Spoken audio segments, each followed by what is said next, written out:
ഇന്ന് നമുക്കൊരു മാമ്പഴ പുളിശ്ശേരി ഉണ്ടാക്കാം. നല്ല പഴുത്ത മാങ്ങ തൊലി കളഞ്ഞ ശേഷം ഒരു ബൗളിലേക്ക് ആക്കി വെക്കുക. ഇനി നമുക്ക് അത് അരപ്പ് ചേർക്കാൻ വേണ്ടി നമുക്ക് വേണ്ട സാധനങ്ങൾ എടുക്കാം.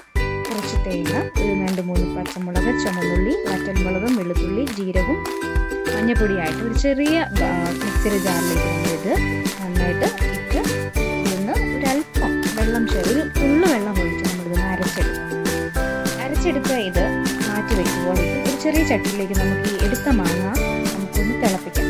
നന്നായി തിളച്ച് വരുമ്പോഴത്തേക്ക് നമുക്ക് അരപ്പും പച്ചമുളകും കടുക്, വറ്റൽമുളക്, ചുമന്നുള്ളി ഇതെല്ലാം ഒന്നും കടുക് വറുത്തത് ചേർക്കാൻ വേണ്ടിയിട്ട് മാറ്റി വെക്കാം.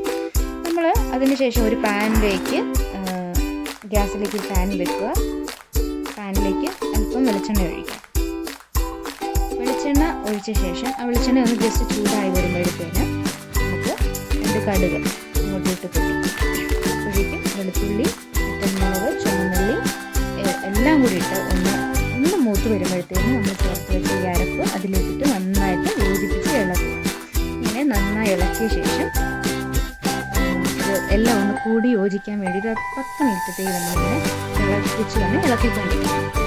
ഇനി അതിലേക്ക് നമുക്ക് ആവശ്യത്തിന് വേണ്ട ഉപ്പ് പാകത്തിന് ചേർക്കുക. അതും ചേർത്ത ശേഷം നന്നായിട്ട് ഇളക്കുക.